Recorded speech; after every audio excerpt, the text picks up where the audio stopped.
What does my wife do after winning $9 million?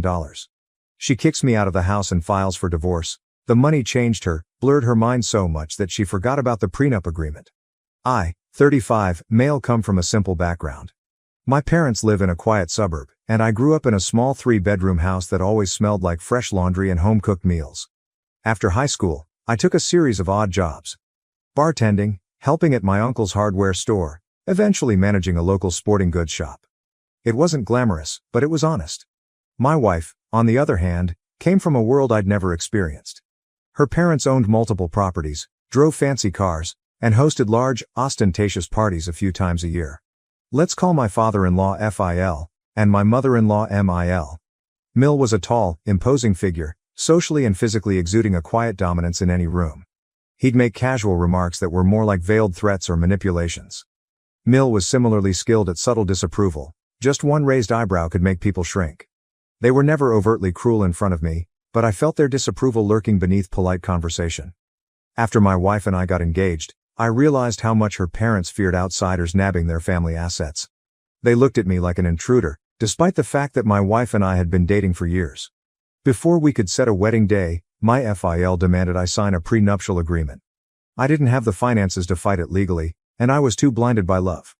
I kept telling myself it was just a symbolic thing to appease her parents. Love was all the guarantee I needed, right? The day I signed remains vivid in my mind. It was a warm afternoon at her parents' massive home. Mil laid out the document and slid a pen my way. Mil offered me coffee, almost like it was a normal business transaction. My wife stood off to the side, saying little. That hurt, but I shrugged it off, figuring it wouldn't matter in the long run. The contract basically said that any gifts, inheritances, or trust funds belonging to her family remained her separate property, while any major asset we acquired jointly, like a house or lottery winnings, would be marital property. I found that odd, but I just wanted to marry her. 6 months later, we married by a lake in a picturesque ceremony. My parents were overwhelmed by the extravagance but supportive. I recall tension on my father's face when he greeted my in-laws. He'd always told me to trust my gut, but I thought love would conquer all doubts. The first couple of years went by without major incident. We lived in a condo her parents helped us secure. I paid monthly toward the mortgage, though the down payment had come from her father's gift. Looking back, it was never truly a gift. More like a tool for controlling us. But back then, I assumed this was just how wealthy families operated. Our marriage had the usual money squabbles and occasional blowouts about our parents intruding on our decisions. They'd show up unannounced, bring new furniture or decor, and occasionally reorder our entire living space without warning. My wife would brush off my frustration, labeling it her parents' helpful nature. Then came the day that turned everything upside down. My wife called me breathless with excitement, saying she'd won a $9 million lottery jackpot from a random ticket she bought at a gas station. At first, I was elated, dreaming of quitting our jobs and traveling the world, but the joy dimmed quickly. She insisted we keep it secret, even from my parents. She became oddly paranoid, talking about claiming the money properly and meeting with lawyers I'd never met. But when I asked to join these meetings, she said I'd feel out of place, which stung. I had no clue the real bombshell was yet to come. One afternoon, I came home from work exhausted to find her there with her aunt, rummaging through drawers. She dropped the news as if it was casual. She was filing for divorce. She told me to pack my bags and leave the condo, an arrangement she claimed was under her name. I was floored. Sure, I contributed monthly mortgage payments, but apparently, she believed her father's initial down payment and her new fortune made me irrelevant. I felt my heart splinter. I called my father, voice shaking, telling him I'd just been kicked out of my own home. It was the ultimate betrayal, but the biggest shock came next. I discovered that my father-in-law had sent his personal attorney to shield her. They wanted me out so they could isolate the lottery winnings from me, except they'd forgotten the terms of the very prenup they forced on me. Instead of shielding their daughter entirely, it said that any windfall acquired during marriage counted as a joint asset. Suddenly, I realized that if they insisted on divorcing me right after that jackpot, they might not get to keep it all. I decided to handle things carefully. My father urged me to stay calm, get a lawyer outside their social circle, and brace for a nasty fight. I was determined not to fold. They'd thrown down the gauntlet, pushing me around like an expendable nuisance. If they thought I'd quietly walk away, they had severely underestimated me. I spent a few nights at my parents' place, trying to absorb the shock. My mother was livid, ranting that my in-laws were disrespectful from day one. My father, while equally angry, stayed pragmatic. He contacted an old friend, a family law attorney, and got me an appointment first thing in the morning. Sitting in that attorney's office, I felt a swirl of anger and relief. I told him how the in-laws insisted on the prenup, how my wife just won $9 million, and then blindsided me with divorce. When he looked over the prenup, he actually chuckled. They shot themselves in the foot, he said. They specifically included language that lumps lottery winnings under marital assets. Unless a judge does some wild legal interpretation, you're entitled to a substantial portion. Hearing this was like a lifeline. I'd been so worried the prenup would lock me out, but it turned out their fear of me claiming inherited wealth had overshadowed the possibility of a lottery scenario. My lawyer warned it wouldn't be easy. My in-laws were wealthy, well-connected, and likely to deploy an entire legal team, but he believed we had a strong case, especially since I contributed financially to the marriage and had been abruptly expelled from our jointly occupied home. I asked about the divorce process in our state. A contested divorce could easily stretch for months or longer, but if my wife's side realized they were on shaky ground, they might seek a fast settlement. The lawyer predicted they'd try intimidation or underhanded tactics to get me to sign away my rights cheaply. Sure enough, my father-in-law left me a menacing voicemail within days, telling me to back off because I didn't deserve anything from his daughter. He claimed if I tried to pursue the lottery winnings, he'd ensure I ended up with nothing. My lawyer just advised me to document it all. Then my mother-in-law cornered me outside my parents' home, offering a pitiful vanishing quietly. She presented it as a generous deal, which was so low it wouldn't even cover half the mortgage contributions I'd made. I refused, saying we'd see each other in court. She scoffed, baffled by my defiance, clearly unaccustomed to anyone rejecting her money. With negotiations at a standstill, my lawyer filed motions to secure the lottery funds from being hidden or transferred. That enraged my in-laws, who started spinning tales about me being a gold digger who preyed on their innocent daughter. It stung, but I stood firm. My boss, who owned the sporting goods shop, had my back, brushing off my father-in-law's attempts to meddle in my employment. Friends took sides, some calling me petty, others applauding me for fighting back. The tension was suffocating, but I refused to cave. After a couple of weeks of fruitless negotiation, we got a court date. My wife was nowhere to be found personally. She was practically under her parents' protective wing, ignoring all direct communication with me. She had her lawyers do the talking, claiming I was the leech who contributed nothing to the marriage. My lawyer pushed back with financial records, a timeshare of bills, and the explicit prenup clause about windfalls. We also highlighted how I'd been violently shut out of the condo. The judge ordered both sides to prepare for a more formal hearing on asset division. In one last attempt at intimidation, my father-in-law threatened my boss again, who promptly told him to get lost. That only fueled my father-in-law's anger. My lawyer said we needed to proceed carefully, but that he was confident a judge would see through their scare tactics. Nothing could have prepared me for the final showdown in court, but at least I knew the law was ironically on my side, thanks to the very prenup they forced on me. Weeks passed, and the tension around the upcoming hearing reached a fever pitch. My wife still avoided direct contact with me, yet her lawyers bombarded mine with motions. They insisted the lottery win was separate property because she purchased the ticket, ignoring the prenup language that any major windfall during marriage was marital. Meanwhile, my father-in-law tried to smear my reputation among friends and business contacts, peddling the narrative that I was a gold digger who'd married into the family solely for money. During this period, I felt a swirl of frustration and motivation. If they believed they could bully me out of my rights, they were mistaken. I had documents showing how I contributed to our shared life. Utility bills, groceries, partial mortgage payments. My attorney and I pored over every detail of the prenup. He pointed out a critical sentence specifying all financial windfalls, including but not limited to lottery or game show winnings, shall be considered marital assets unless expressly designated otherwise. It was like my in-laws had left a back door open without realizing it. A week before the hearing, we had a preliminary status conference. My wife arrived with her parents and a posse of lawyers, plus a financial advisor. They looked at me with that same air of superiority, but their expressions faltered when my lawyer calmly produced the prenup text, highlighting the exact clause about lottery proceeds. The judge listened quietly, seemed unimpressed by their attempts to dismiss it, and ordered that all substantial assets remained frozen until the main hearing. That same afternoon, my mother-in-law cornered me outside the courthouse, insisting we should talk like adults. She tried offering a lump sum even lower than before, labeling it generous for someone of my background. I refused again, telling her we'd let the judge decide.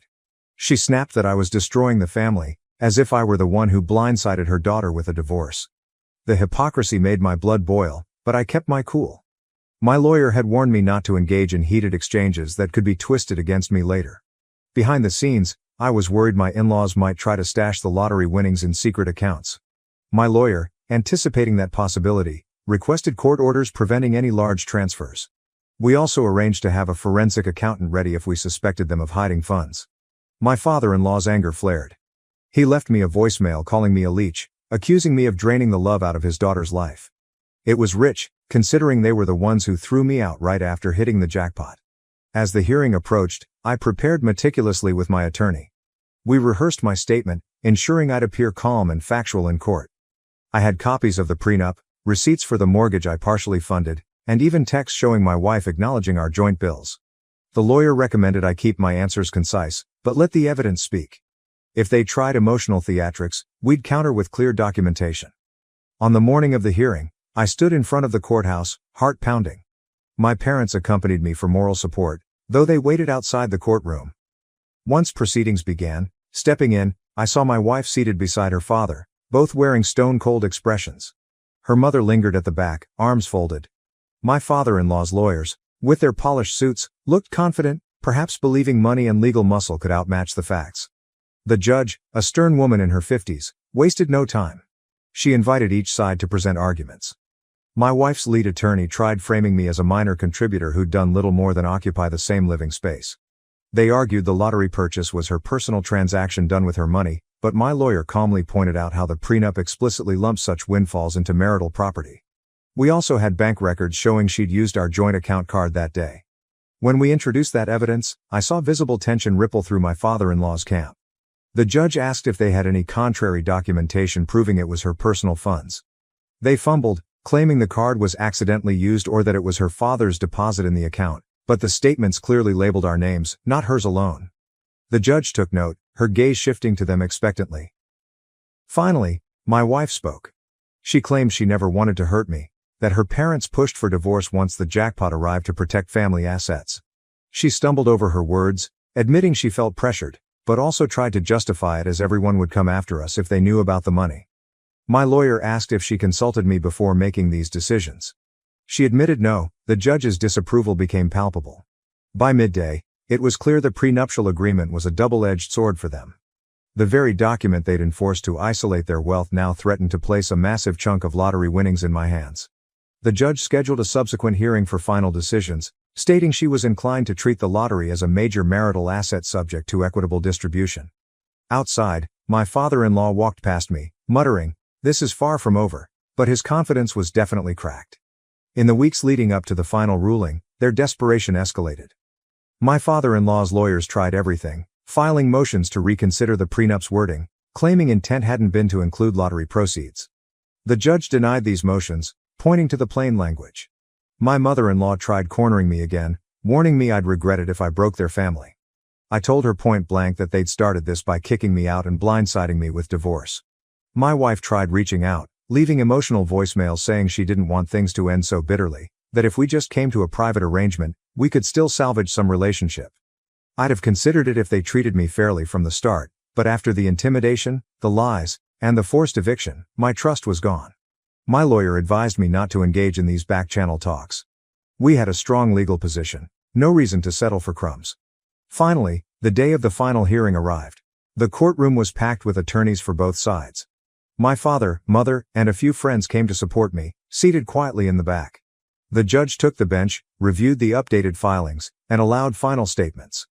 My father-in-law's lead lawyer tried one last gamble, painting me as some cunning opportunist who only discovered the prenup's loophole after benefiting from the family's generosity.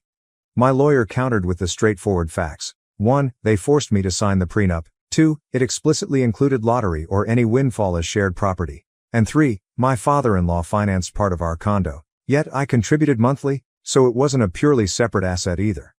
Moreover, the swift divorce filing right after the jackpot was textbook evidence of their plan to isolate me from the winnings. The judge listened patiently, then delivered her ruling. She declared the lottery winnings clearly fell under marital assets per the prenup's language. She criticized my in-laws for trying to twist the agreement they themselves had drafted. She also found that my wife's immediate eviction of me from the condo was unreasonable and that I was entitled to reimbursement for my portion of the mortgage and other marital contributions. In short, the judge set forth an order. I'd receive a substantial percentage of the lottery payout, plus reimbursement for my share in the condo. We parted ways with a finalization date set a few weeks later just to process paperwork. My father-in-law's face was thunderous. My mother-in-law looked outraged, whispering furiously to him. My wife stood there, tears in her eyes, maybe from genuine regret or maybe from anger at losing so much money. I felt a swirl of vindication and sadness. We once loved each other, but greed, parental influence, and their attempts to exploit me shattered everything. In the aftermath, their lawyers tried to propose a slightly modified settlement, likely hoping I'd accept a smaller sum to avoid further drama. My lawyer recommended we finalize the judge's ruling as is. We had no incentive to reduce it. The only concession I made was giving up all interest in the condo.